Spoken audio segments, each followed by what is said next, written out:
welcome to the D3D4 Football Podcast with me, your host, James Richards.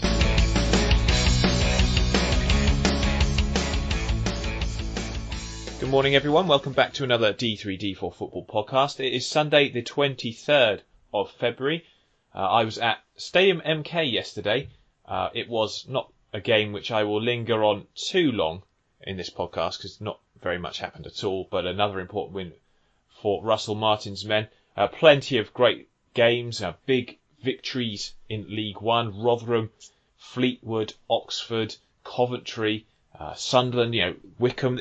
All these big teams, all these teams with something to fight for, keep on getting the results they need. It's making this season absolutely enthralling. Same can be said of League Two as well. We'll be going through all of the action as usual, and we'll be taking a few of your talking points from Twitter as well. So let's jump in to the action. I am joined this week, before we do that, by co-host Ed and my original co-host Luke Saunders. Luke, welcome back to the pod, mate. Thank you very much. Yeah, again, it's been a little while, but really excited to come back on whenever I can. Especially after a Cheltenham win, of course. 100%, and that's quite a lot of times this season. Yeah, right. It's been a good season, that's for sure. Especially at home, and we'll chat about that shortly. But let's jump in to League One. League One. And it's very difficult to choose where to start this week because every game had something hinging on it pretty much. But we'll go to Fleetwood because Fleetwood v Portsmouth was one I was very intrigued to see how it would transpire. I was expecting, actually, a lot of people probably were doubtful whether Fleetwood could beat Portsmouth, but I thought Fleetwood at home, very good, difficult place to play, and I thought they'd do it, and they did. They snuck it. Connolly with the winner, a 1-0 win. Ed, it's no surprises that Fleetwood are right up there. We've talked about them before. We like their team. We like what they can do. They've got some big games coming up. That's the thing to keep an eye on with them. I think Joe Barton alluded to it in his interview afterwards. Where do you see Fleetwood in the in this run-in? Because there's some very good sides in and around them. Do you think that they've got enough in the tank to be considered genuine contenders? Well, I think I made the point last week about how they're that team where you've got to be at your best to get past them. And perhaps they're not the top side around, but if you don't turn up on the day, you will get beaten by them. And that is showing with the form they're on. And like you say, they're into the playoffs. I think they've got an outside chance. I don't know whether it's sustainable and whether they can stay there or not, particularly looking at, they've got Sunderland on, is it Tuesday, I think, away at Sunderland? Yeah, that's going to be, massive, that's a real test for them. But the home record, of course, as we know, is great. They've still got to go to Ipswich, they're still got to go to Portsmouth, got to do MK at home as well, which is going to be a test, and then Oxford's second to last game of the season as well. So if they can pick up the away form of it as well, I think they're definitely in with a shout. I just look at that and I think the number of games they've got to play away, I think in the next 10 games or something, they've got 8 of them on the road. It's something so, like yes. that. Yeah, it's something like that. It's a fair whack on the road. I think 7 out of the next 10 are on the road. So, and that includes trips to teams that are in good form, like you say, Accrington, Milton Keynes, Gillingham, Portsmouth, Ipswich, and Sunderland. You'd expect them to beat Tranmere, given the way Tranmere have played this season, but a really tough fixture list for Fleetwood is my only question. Portsmouth, a defeat in a game which, it's again, I said I'm not surprised, but that's 2 defeats in the last 3, both against rivals around them for that promotion and playoff spots. Is this telling us something about Portsmouth? Do you think as we come into the run-in that maybe they're not quite going to be good enough to beat the teams in and amongst the top places? I don't know about that. I think I was watching their midweek game against Exeter, and they had to throw everything at that to get the win on that, and that really would have put a lot of effort into them. But, we know about their home record and how unbeaten they are, and I think that could see them over the line, especially when I think they've got 4 out of their next 6 games maybe are at home as well. Yeah, they're kind of the opposite to Fleetwood, aren't they, a little bit? Yeah, they are. And I think if they keep this home record up, I'd fancy them to get in that top 6, definitely. Definitely. Rotherham currently leading the pack as it stands, level, I think, on points with Coventry. But yes, again, yesterday, one thing that impresses me about Rotherham is their never say die attitude. They kept going. Great support, great limbs in the away end. But one player that I think doesn't get the praise he perhaps deserves this season, because he's got to play in a team full of really good players, is Ben Wiles. I believe he's a local lad. I believe he's one of their academy products. But he's been superb. Whenever I've seen him play, he's full of energy, guile, gets the winner in stoppage time yesterday to keep them on track. It's not an easy place to go, actually, and we look at the stats of them, and we talked about them last week, but they've got some really good players. Jordan Clark absolutely having a fantastic season, leading in pretty much all the creative and attacking metrics that you'd expect him to, given the way he's played over the last few seasons. But he'll be a loss for Accrington if he leaves this summer, and I think it's fair to say he probably will. But not taking anything away from Rotherham. That result, Luke, keeps them plumb top, and this game coming up with Coventry on Tuesday night now is absolutely mouth-watering. Oh yeah, I was about to say mouth-watering. I can't wait for that one. Obviously, Cheltenham have a game on Tuesday, so I won't be able to tune into it, but I'll certainly be keeping a keen eye on it. But yeah, they're the best travellers in the division, and I was excited for this game because Accrington, sixth top scorers in the league going into the game, despite their small squad size, and that they threw kind of everything at them at times in the game. And I think that's 4 wins in the last 5 away from home for Rotherham, which just shows you how strong they have been on the road. Accrington even had Zanzala to bring on. I think he scored more goals than any other player off the bench in League One this season. So they really did kind of go for the throat when it was level, but a brilliant late goal, brilliant limbs. And as I say, Rotherham very good away from home. And there's been a couple of matches at home this season, even last week against Wimbledon, where you really would expect them to win. If they can sort that out, it's hard. I think everyone would agree it's much harder to win away from home. So if they can sort that home form out, they'll be laughing all their way to an automatic promotion. Yeah, exactly. I think the ones that stood out in terms of those results at home, which you just go, oh, how have they lost that? They lost to Rochdale by that one goal in early December, and they also, as you say, 2-2 draw with Wimbledon, which could be vital points dropped, and also the shocking draw that they had at Southend, where you'd expect most teams to be able to go there and get a victory. Something that Burton managed just about to do yesterday, Ed. But my goodness, your goalkeeper didn't help you out with one of the weirdest sort of attempted punches I've ever seen in a football game. Honestly, if you haven't seen this yet, you need to, because I can't understand what happens. It got credited to Sam Mantum, and I'm sorry, but he should not have the credit for that. That should be an O'Hara own goal. It's a crossing from the left. Bantam sort of met it on the half volley. It's deflected wildly up into the air. Kieran O'Hara is pretty much on his line. There's nobody near him at all. Any professional goalkeeper in that moment just catches it out the air and takes it down. For some reason, he's tried to punch it. Yeah, with two hands as well. Yeah, with 2 hands, and it's basically just gone through his hands and into the net. And I cannot understand what makes a professional goalkeeper think like that. I really don't get it. But thankfully, certainly made it hard for ourselves, but we got there. It's a much needed win. It needed to be a win. And great to see Jamie Murphy get yet another goal as well. He's unbelievable. He really is. Yeah. We're lucky to have a player like him in the situation we are. Yeah, big impact he's had, yeah. Yeah, absolutely. Speaking of teams who had a big impact this season, Coventry kept it going. They kept it going. They scored really early in this one. They kept it going against Rochdale on the road. It's never easy to go to Rochdale. The pitch is not particularly great, so it probably wasn't conducive to the kind of football Mark Rumside play week in, week out. But again, what I think has amazed me about Coventry is the way they've found a way to win, even when they've not literally been at their best. They've, I think, won 6 of the last 11 by a single goal margin. They've had 5 clean sheets in that run. They've taken 29 points from the last 33 available. They're looking an exciting prospect and a team that have all the momentum going for them as it stands. The only thing is, Luke is in League One this season. Everybody else seems to be winning as well. It's a remarkable division.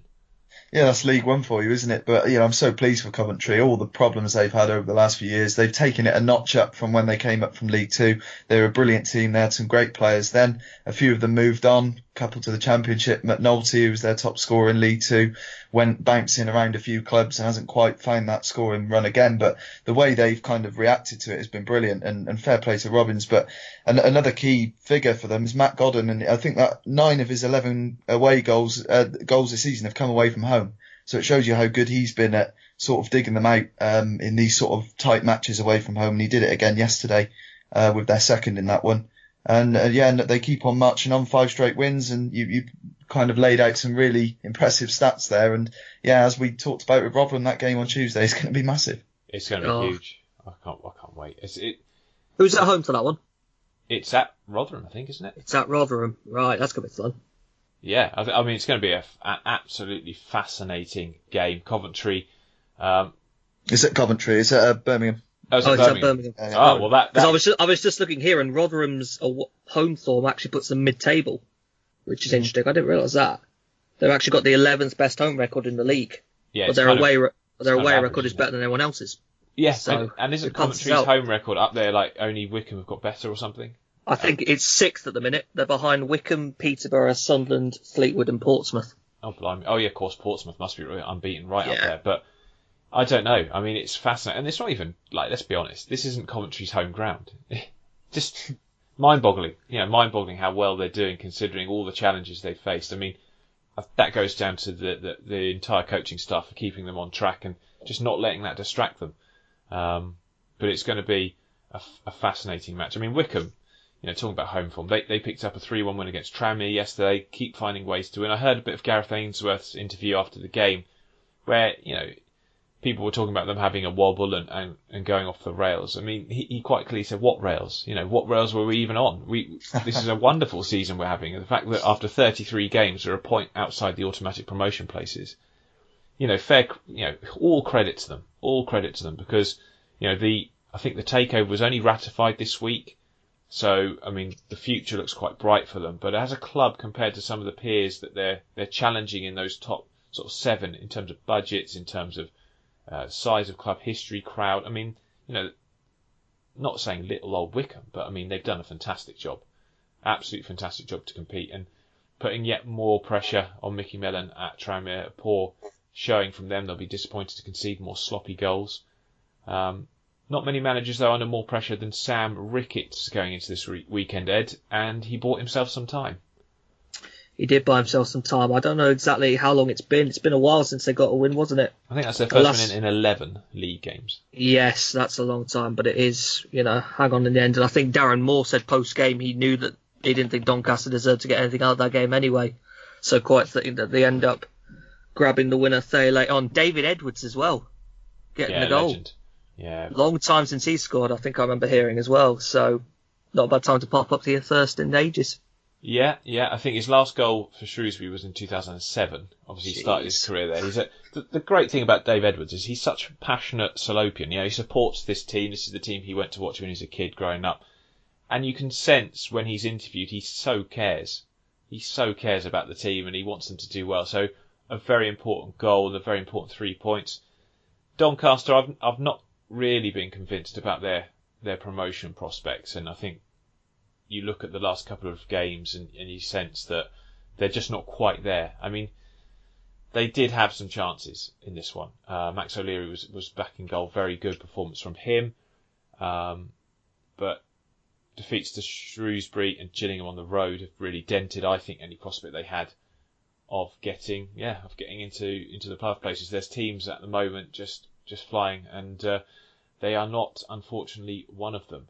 AFC Wimbledon, they drew 0-0 with Blackpool, a result that doesn't do much good for either side, but Wimbledon will take that given Tranmere's defeat.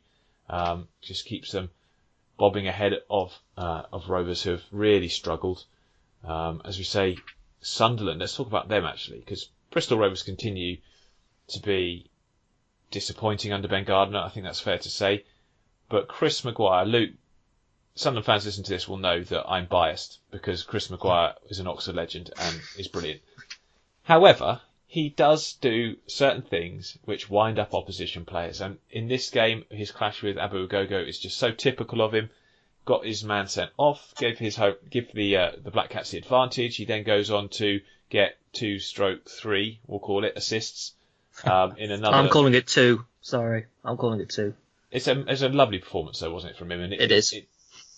Either way, I mean, you could call his getting them a guy sent off an assist as well, really, because it really could change the game. Because up until that point, Bristol Rovers had done quite well to frustrate Sunderland, but I don't know, Luke, what do you think? Black Cats flying again, and Maguire fairly important in that turnaround. But, yeah, and a bit of perspective as well. When I was asked on the podcast, we had the Wise Man Say guy on. I apologise, I can't remember his name now, but it was Gareth. That was it. And we were talking about how how things were bleak there, how Parkinson was running out of time, and it just everything. It just seems so glum. And now they've got the best defensive record in the league, I think. Yeah. Maguire scored more winning goals than anyone else in the division. He's got, as you say, 2/3 assists. I think that's his 7th of the season. Maybe I don't know if that's 9. I think 9 assists. 9 now. So that's counted the ones from yesterday. So yeah, he's been absolutely brilliant. I know you admire him from Oxford at Bury as well. He's just a player who can turn a game on his own with his quality, and this is something that has been coming for Sunderland. I think they've got all these brilliant, wonderful players in their squad, including Luke O'Neill, who I know has been raved about so many times on this podcast. But I just think he's so important for them. I mean, the games I've watched Sunderland this season, including the Ipswich victory, which is very important, and including the game against Oxford, where, like I said, the BBC Oxford commentators kept calling him Flanagan, but it was Luke O'Neill. He was everywhere. I mean, he was superb. And I'm not surprised, because I was frustrated to see him go to Sunderland when I thought Oxford should sign him from Wycombe in the first place. But he's flexible, he's adaptable, he's energetic, he's good on the ball, his work ethic is second to none. Sunderland very lucky to have him, and it's finally clicking for them. Can I just say from a defensive perspective as well? Do you know how many goals they've conceded in the last 10 games? I think, we went through their stats last week. That's 1 or 3 goals in the last 10 games that they've conceded. 3, yeah, of course, yeah. I mean, ridiculous. That's brilliant. That's absolutely brilliant. Unbelievable run. I mean, clean sheet wise, I think, what is it now? 4 in a row? I think so, yeah. 4 in a row. But if you take out the Pompey one, they've had something like... it's 7 in the last 8, I think. Yeah. Oh, no, 8 in the last 9, actually. 8 clean sheets in the last 9 games. Their goalkeeper must be just... Does he take a deck chair out onto the pitch with himself? I mean, maybe you could say he's a big part of it. He does make some good stops. But I have to say, just defensively, the organisation, the work ethic... interesting... Sunderland fans listening to this, come on, get in touch with us on Twitter. Let us know what your feelings are on Parky now, because a lot of negativity surrounded his initial appointment. A lot of negativity surrounded his pretty awful start, but he was given time, and that faith, again, like we talk about on this pod, give a manager a bit of time and some faith, and sometimes they tend to repay you, and he's done that. So come on, let us know what you think, because obviously big games coming up for Sunderland against Fleetwood and Coventry, a difficult one against Gillingham, who are in good form, unbeaten in 15 now, the Gills, after a 0-0 draw with Lincoln. They're absolutely flying, but Sunderland, like others up there, in good form at the right time of the season and looking really good. Ipswich, not so much. They've really slumped recently. They took on Oxford yesterday. One real moment of quality from Oxford was enough to get us the win. And I think what was more important than this performance here was the one in midweek against Wimbledon. We absolutely played them off the park in a 5-0 win, and that gave Oxford a huge confidence coming to Portman Road, because we'd not been great prior to that in the last few, and finding our swagger ahead of another big game against a team up at the top end of the table was needed, and James Henry was fantastic in that game, along with Marcus Brown and all the others. But I think James Henry, again, Oxford's probably most underrated player, least talked about, certainly. Must be up there in the record books for one of our top scorers in the history of the club, actually. He's scoring loads of goals. And he's been there a while, so it'd be interesting to get those numbers and have a look. But yeah, I mean, absolutely brilliant weekend in League One. Loads of teams doing well. I was at Stadium MK. God, it was hard watching. Like the first half, like they said there was 8,000 in the stadium. It didn't feel anywhere near that, and it may well be it's just the stadium is massive and it's hard to. How many did Bolton bring? They brought like 766, I think it was. Okay. But it doesn't look that many when they're crammed up in the top corner. I would urge MK to think about putting the away fans low down behind the opposite goal. Just if you want to create a bit of atmosphere, Put them down there. That's where they put the Burton fans when Burton went earlier in the season. They were down in the lower tier, not quite behind the goal, but they were in the corner in the lower tier. So. Well, it might be the point as well that they don't want to. I know Forest Green did it, that they moved the away fans to try and keep them quiet, because in a stadium like that, MK are rarely going to create a sort of an atmosphere with the best respect in a stadium like that. So if you can keep the away fans from making all the noise, perhaps that's the tactic maybe. Oh, but it's the detriment. You know, if I brought a pillow in that first half, I'd have been away. You know, so I'd urge them to bring them down. I think it'd be good. But they're a very accommodating club. You know, all the guys there from the media team, lovely to meet them all. They're very very kind to let me go there, and you have your little media desk with which I just was thinking I don't really need this at all. But there you go. It's good to sit there and watch the game from that perspective, and it was good to see actually. In a game which was a bit flat, and I speak to Russell Martin after the game, he's telling me, you know, he felt that first half was flat, but they never looked under pressure.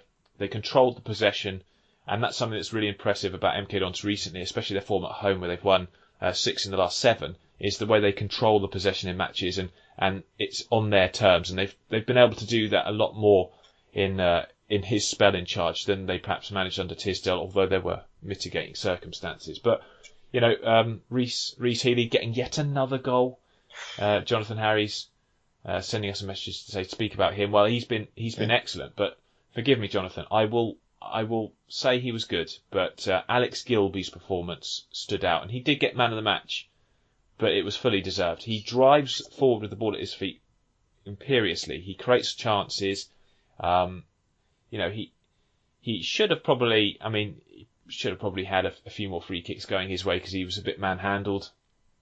But, you know, excellent performance in midfield. Really, really stand up. Sam Nombe came on and looked good, created a few chances, and obviously his running and ability and pace will always cause teams problems. But Alex Gilby was the man that really created panic in the Bolton defence every time he got the ball and ran at them. So, great performance from him. Great to see him doing well. Bolton guys, it's done. You know, they are spent this season. I spoke to Keith Hill after the game, and basically my question to him was, how do you prepare for League Two football? You know, how do you get rid of what has been a hugely disappointing season? And he basically said, get rid of the negativity. Do not allow any of the negativity to be carried forward. Huge pressure on Bolton. You know, he said, I want to lead them straight up again. He said, there's no way Bolton will be going into next season with anything other than promotion as their ambition. League Two, it's going to be very difficult. None of their players, I think, are particularly poor, but they didn't have a cutting edge at all. I think Politic was kept well quiet. He had one effort in the second half, well saved by Nichols. I think Murphy up front looked good, but you can see he's not in the prime of his career. He's a bit slower. Had one chance which he just missed, and you know those moments in the games have cost Bolton, but they didn't really get going. And I don't know, both of you may remember Bolton as a top team. You know, this is a side that had Djurkaeff, Campo, Karcher. I mean, they had some great players in Sam Allardyce's tenure. What do you think? I can remember as well. Going back a little while, I can still remember Quiche. I think it was it Lee Chung-Young getting a winner at the Reebok as it was going back then against Liverpool in the Premier League. I can still remember that time. Yeah. I mean, wonderful player. I mean, they had Kevin Nolan, who was a superb player for them. Kevin Davies as well. Anelka played there for a while, didn't he? He was good. Yeah, but I mean, we should do an article. Players you forgot played for Bolton. Loads of great players. David Wheater.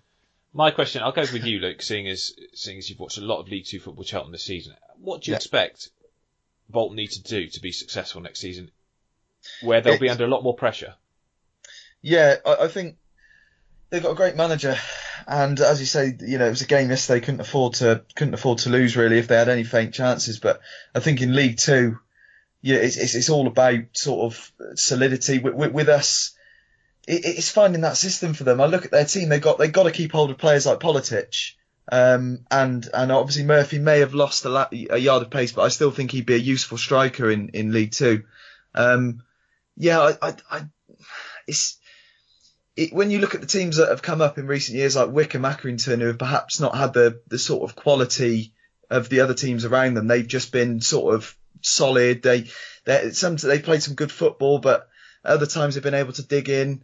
at the moment they're shipping far too many goals. I know Southend have conceded more than them, but they've got to sort that defence out if they're gonna do well in League Two, and just perhaps get another striker in. I like the Hamilton who's on loan there, but I think I can see pretty much the whole squad perhaps going in the summer and them kind of trying to start again. And Underhill, I pretty much back them to get a team good enough to compete in League Two. But first season, I'm not sure. It depends who goes up from League Two next year, really, to see how strong it'll be. I think it'll be a weaker league next year, purely on the fact that you've got a couple of National League teams coming up, and all due respect to, potentially Barrow, etc., who might come up, I don't expect them to be competing straight away. The teams coming down from League One, Southend are going to have to do some serious work if they're going to be sort of competing next season, given how poor they've been this year.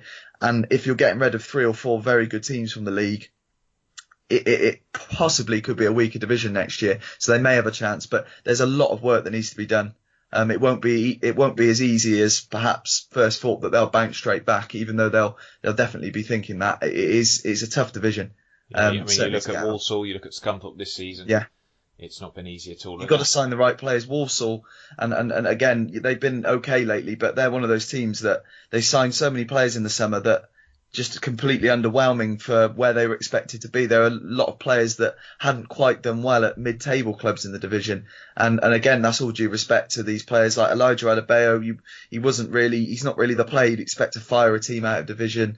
Cameron Pring was on loan with us, but he could never get in ahead of Chris Hussey. He was kind of signed, and there was a lot of signings like that didn't really inspire at Walsall. So Bolton have got to get their recruitment right. Absolutely. I mean, I have to say, Hobbs and Nsiala looked quite good as a centre-back pairing yesterday.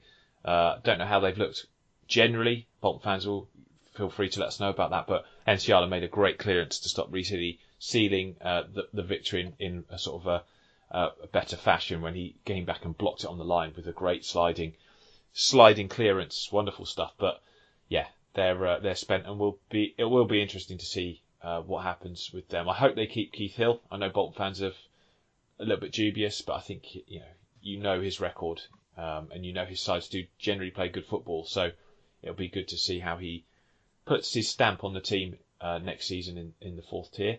So in the league, Rotherham top, 60 points. Coventry second, 60, with Wycombe, Sunderland, Peterborough and Fleetwood making up the top 6. Portsmouth, Ipswich, Oxford just outside. Gillingham a couple of points further back still. Bolton bottom, only 11 points this season. Southend and Tranmere now bogged right down there. And in fact, the gap is, I think, 8 points now between Tranmere and AFC Wimbledon. That is not insurmountable. Tranmere do still have 2 games on them, though. They do. Still need to make most of them, definitely. Do you think they will? They've not looked... I don't know, to be honest, but I really don't know. It's not looking likely. Right. Let's jump in to another exciting division, and that is League Two. League Two. And League Two has been, again, tremendous. But let's start with Tim Robbins' question, because it's quite a good one. He said, it's 4 teams into 3 automatic places in League Two promotion race. Come on, lads, let's hear your predictions. Which one of the 4 are left without a chair when the music stops? That sigh suggests I should go straight to Ed with this one.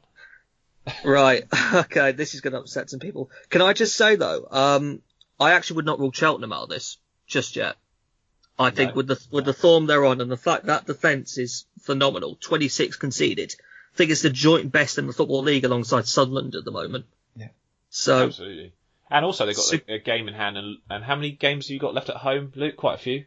I think we certainly got more away at home than we have left away. But yeah, I'll talk about Cheltenham in a minute. But yeah, no, certainly not to be ruled out, definitely.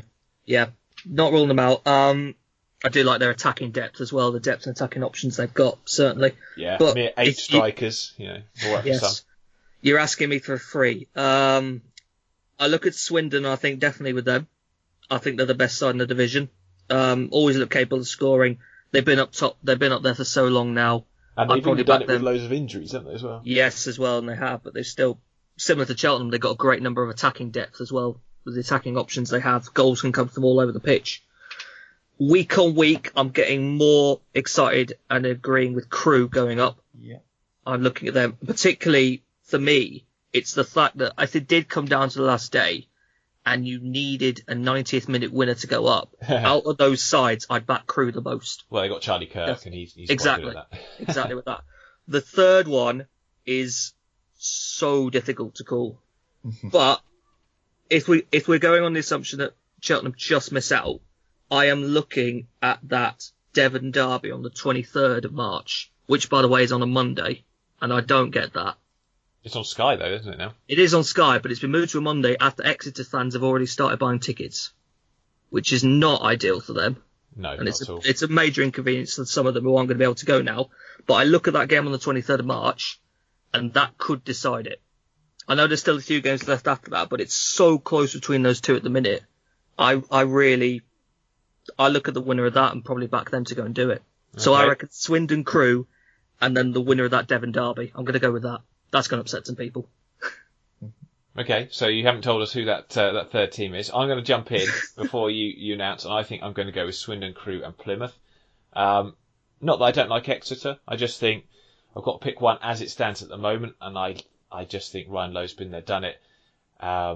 Exeter will be so anxious to avoid the playoffs, given their record in that Wembley recently. So, but like you say, it's going to be a very close run thing. But I'll go Plymouth for now. I think they'll sneak in. I don't know why. I just think I've seen them a few times, and I get the feeling Exeter rely a little more heavily on sneaking games by the odd goal than Plymouth do. But like I said, Devon derby will be very important. I don't know if that will even decide it though.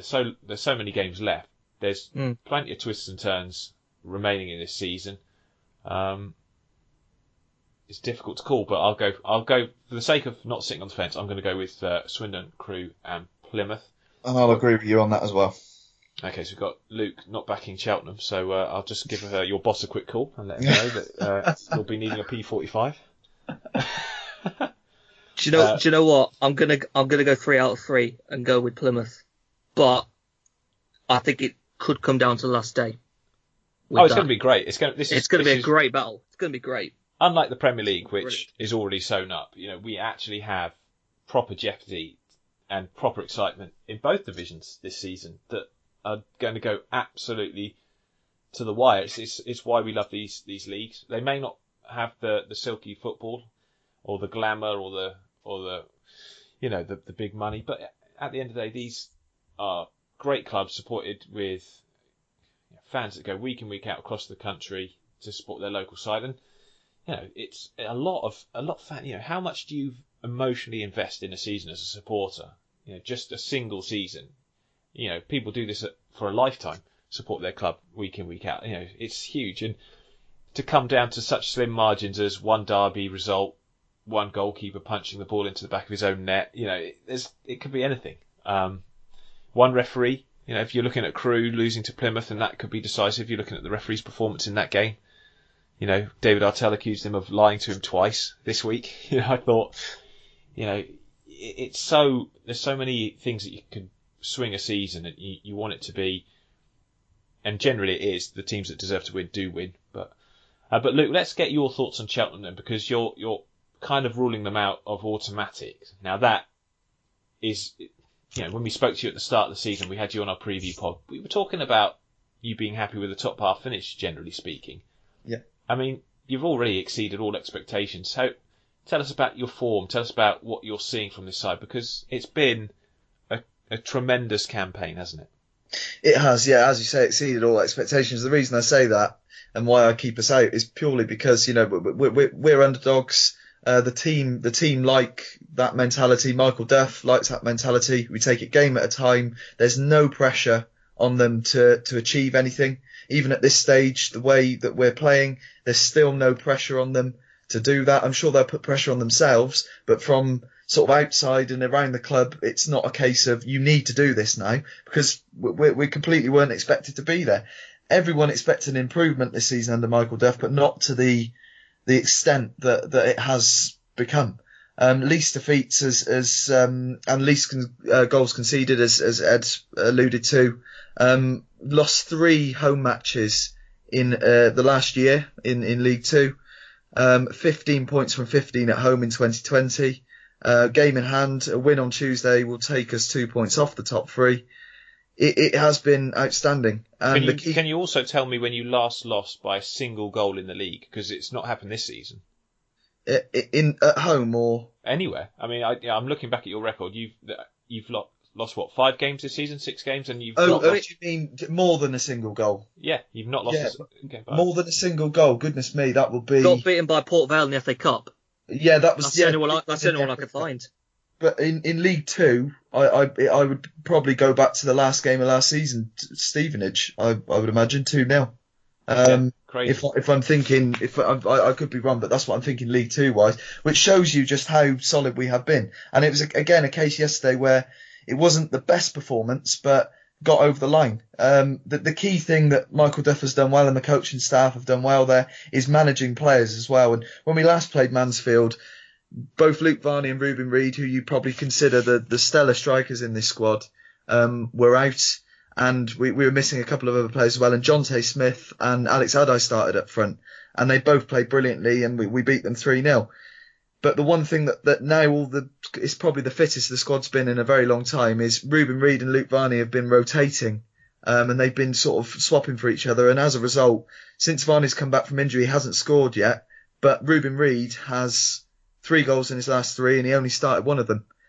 2 match winners in the last 2 home matches against Mansfield and Leyton Orient. Carbon copy goals. Ryan Broom moving to right wing back, or sometimes further up the pitch when we change shape in the second half. Getting the ball in, Reid with a header. It has been absolutely outstanding. And a key point I want to make from yesterday is Owen Evans, a goalkeeper we signed on loan from Wigan, who was at Macclesfield earlier on in the season. It was heartbreaking to lose Scott Flinders. He's a great guy on and off the pitch. He'd been really crucial at the start of the season, calm and collected, great shot stopper. Owen Evans came in, big boots to fill, but brilliant goalkeeper. He's done so well at Macclesfield as well, like one of those guys who's just been quietly brilliant for them. Yeah, he has, and I like his distribution as well. He's very comfortable with his feet, but last week against Leyton Orient, the conditions weren't brilliant, but his clearance hit Wilkinson, I think it was Wilkinson, and went in. Which kind of, but he didn't kind of shirk on that. This week, man of the match performance, 2 one-on-one saves to deny Tomlinson and Maynard. The first one from Maynard was unbelievable. He could have brought him down, but he timed it perfectly to push the ball away. So great to see Owen, come away with a man of the match and a second clean sheet since joining the club. So that's really good to see. But the key thing as well is you've got Jacob Greaves, who came in from Hull at the start of the season, kept Will Boyle out the team, which is no easy feat. Will Boyle's come back into the side since, and now Greaves has to sit on the bench. It just shows you how, and this is a player that will undoubtedly play Championship football in the next 2 years, I can tell you that now. And he's having to sit on the bench at Cheltenham Town because of how strong this squad depth is and because of how strong that back 5 is. So really, really good to see. We seem to be getting stronger and stronger as the season goes on. We've had a dip before Christmas. So there's only more. You didn't lose though. That's the thing. In that dip, you just didn't lose games. You kept picking up points. Yeah, Plymouth at home was the one, and at that time there was a few strikers out at that time, and now we've probably got as many strikers as we can count. We're leaving 2 out every week, and I know George Lloyd's injured at the moment, but it really has been outstanding, and all credit to the coaching staff. And I know it's not just Michael Duff. Everyone down there behind the scenes is doing a great job. So yes, it's really good. And again, there's no pressure. So let's see what we can do. Let's see how far we can go. Indeed. Colchester, a side that have recently suffered a couple of shock defeats. They needed a big performance at Salford. They got it. Kwame Poku with an absolutely brilliant goal. And I interviewed Harry Pell recently, and he said, watch out for this kid. He's come into the team, and he said he's come into the team to play first team football from under 23s, and he thinks it's such a vital component in a young player's development because he's come on so much playing men's football than, say, some youngsters of a similar quality would do playing under 23s football at a top academy. So I absolutely think he will go on to play at a much higher level. His goal yesterday was superb. If you haven't seen it, go watch it. Great dribbling run, cuts inside and hits it from outside the box and his left foot into the bottom corner. Absolutely superb goal. Callum Harriott, a player I'm a big fan of. Just, again, probably too good for this level, in all honesty. If he can keep himself fit, you'll watch him take Colchester far. A very important victory for them. Salford, with all the signings that they've made, you'd probably say keep an eye on them for next season, because I don't see them having enough in the team or enough time now to make an impact going into the end of this one. Forest Green, Luke.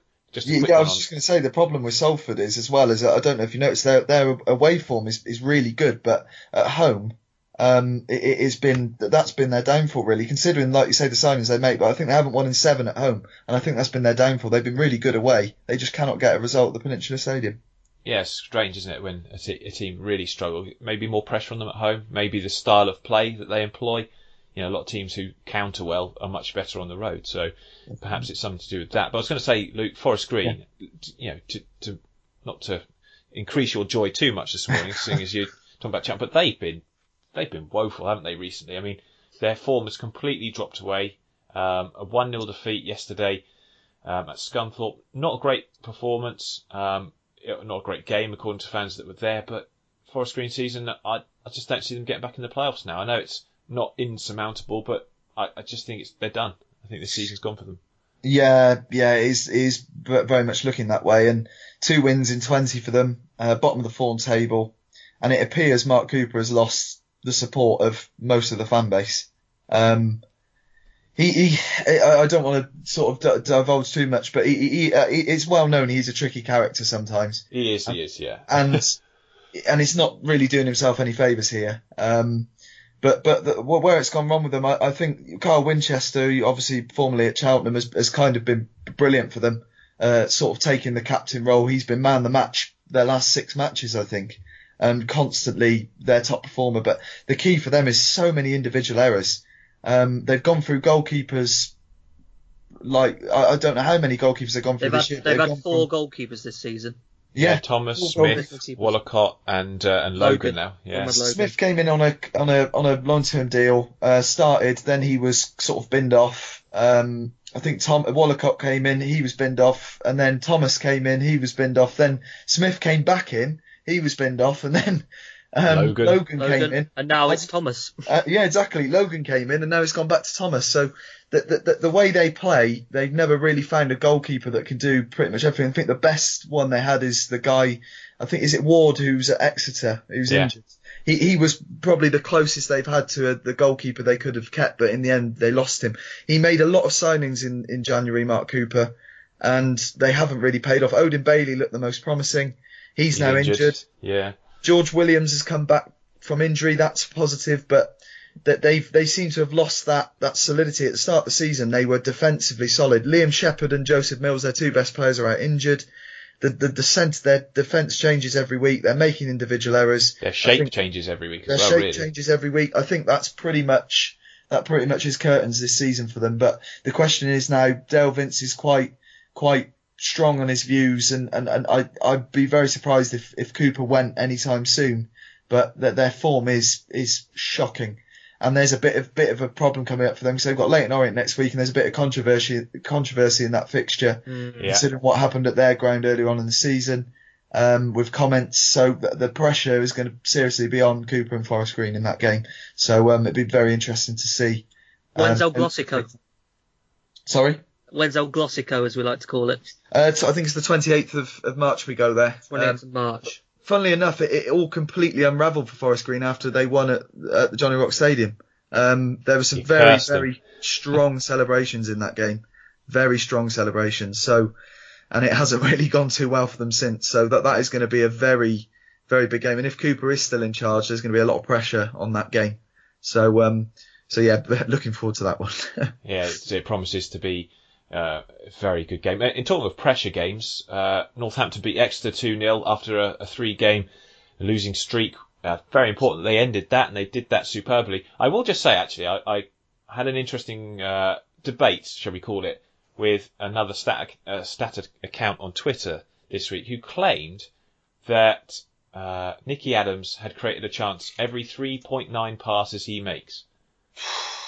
I looked at it and I said, what are you talking? I mean, I do analytics, I do stats, and, every person uses sort of different sources for their information, but just think about it. All these people who listen to this podcast know football. We watch it every week.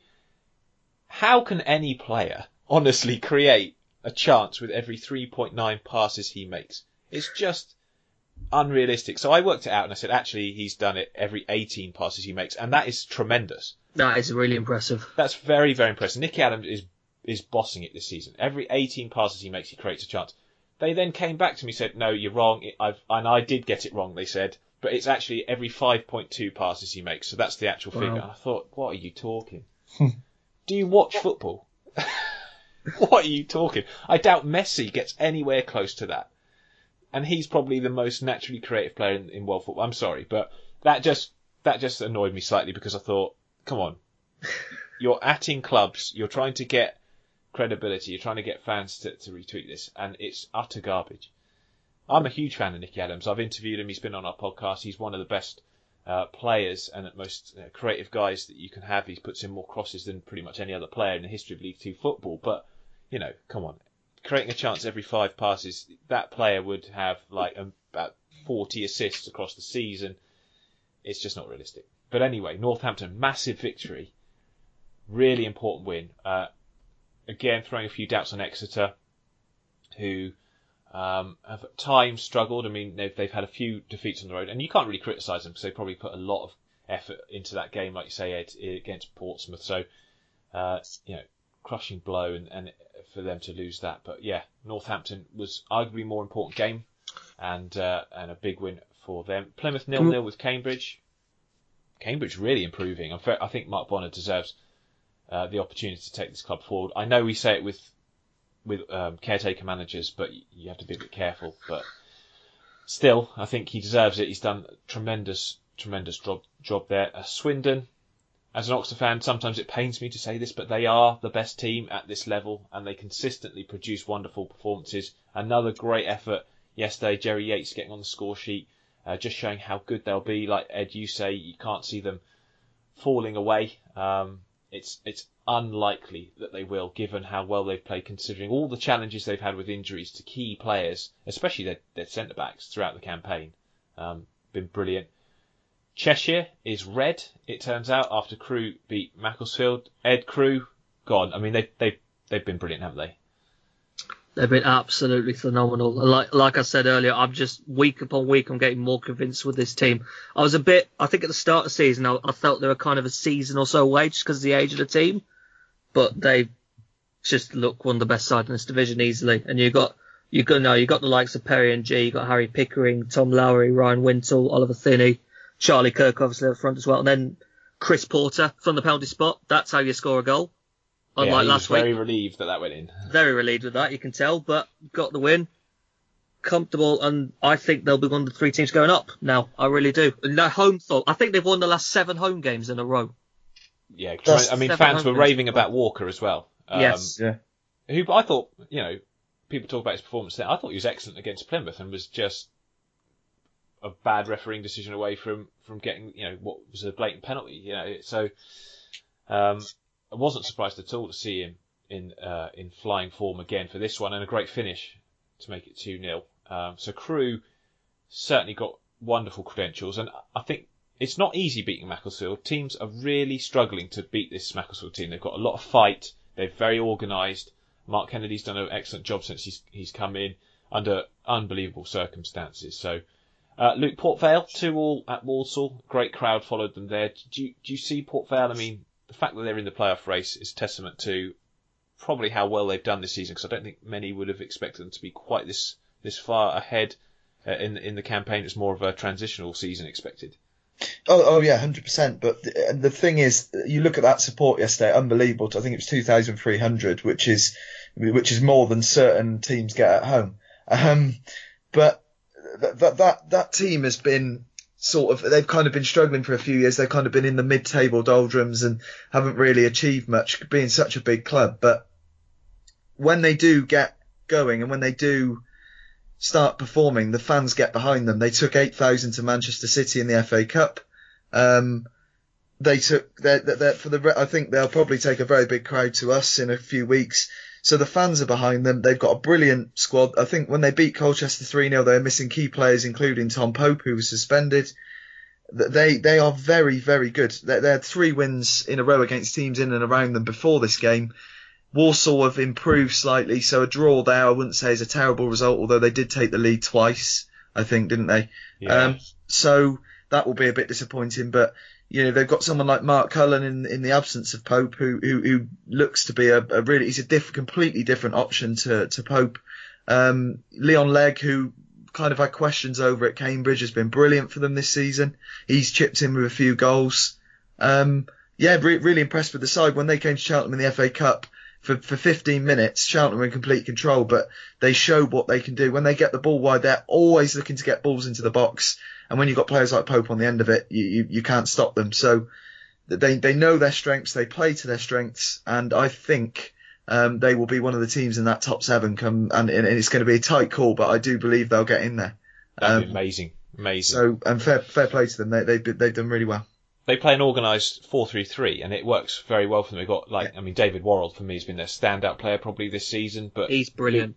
And Luke Joyce does a great job. I mean, I was looking at his stats, and I put up some stuff last week, and, he doesn't get the recognition he deserves from, I think, the wider football sort of viewers, because he's a defensive midfielder, but his presence in the team is so important for the way they play. He just keeps them ticking over. He's made more passes than any player in that squad, and you can see why, because he just keeps the ball moving, keeps things going and ticking over, and a vital player in that squad. Carlisle drew 2-2 with Morecambe. Fair play to the character they showed, because 2-0 down, you could expect, I think, Carlisle at the start of the season to fold. They didn't. They came back and got a point, and Morecambe always seems to do well at Carlisle. So they've never lost there in the EFL. No, exactly. Yeah, unbelievable. So that's a decent comeback result for the Cumbrians. And Aaron Hayden, a player I'm keeping an eye on. I'm a big fan of him. I think he's a good centre back. Had his cut his cloth at Wolves, I think it was, picked up by Carlisle, and he's certainly deserving of his place. He's now been given by Chris Beach as a regular in that team. Crawley as well. They're going strong.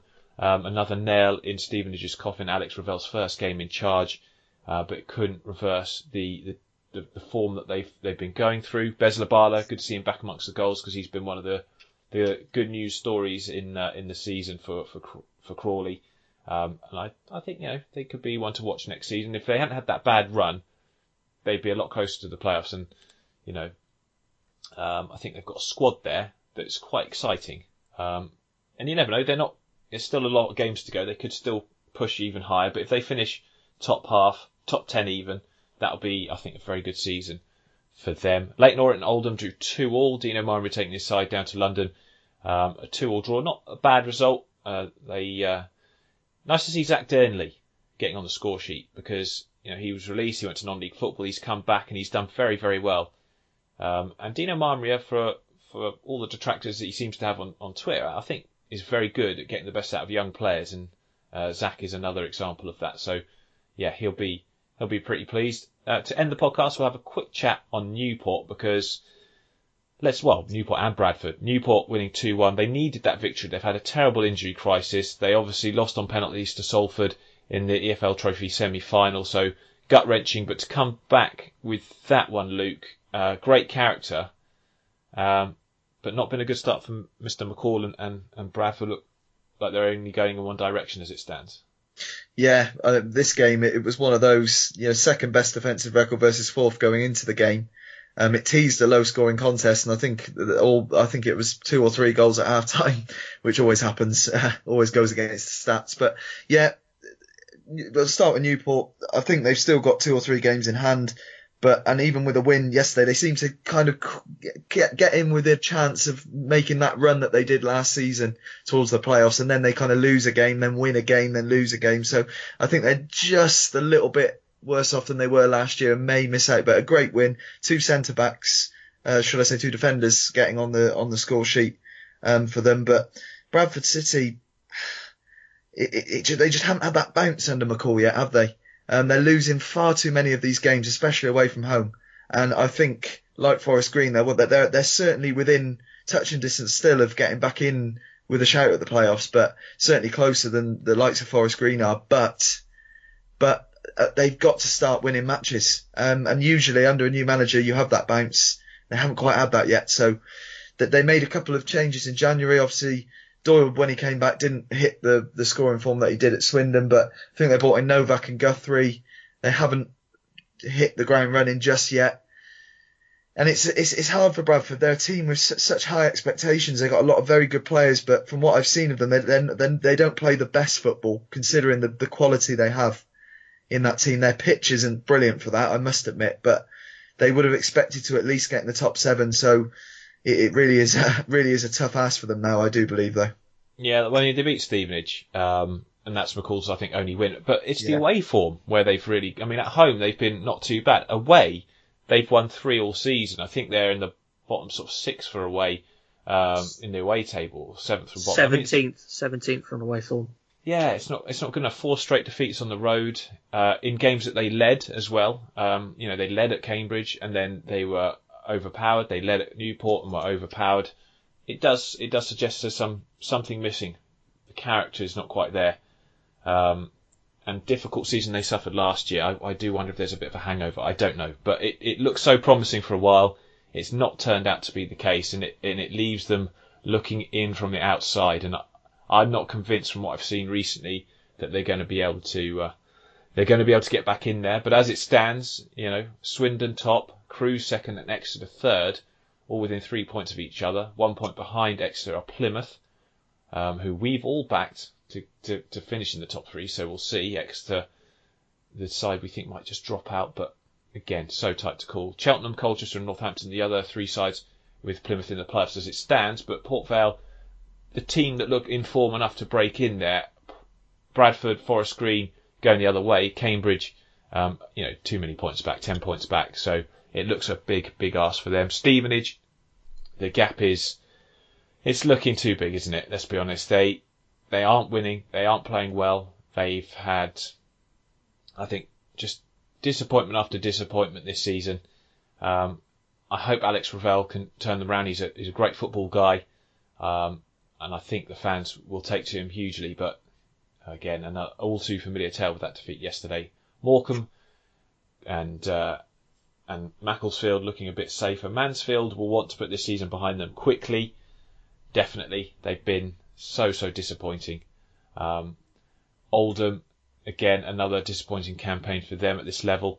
But maybe another transfer window under Dino will see them pick up a better score. I think their January business was generally pretty good. Walsall, very mid-table. Grimsby, very mid-table. But plenty to work with there, I think, for next season. Although still time this campaign to sort of build a bit of momentum. Luke, it's been great having you back on the pod. Really appreciate you joining us this morning. No problem. Really enjoyed it. Thanks for having me back. And Ed, your inclusion in our regular podcast has been a real highlight. Great to have you on board. Always a pleasure being part of this. And to our listeners, we wouldn't do this if it wasn't for you guys. So thank you very much for supporting us, for keep listening, for keep giving us your positive feedback. Yeah, it's always welcome. You can at us at D3D4 Football on Twitter. And yeah, just really enjoy this running because in both divisions, whoever you support, it's looking like it's going to be an exciting time. Until next week, it's goodbye.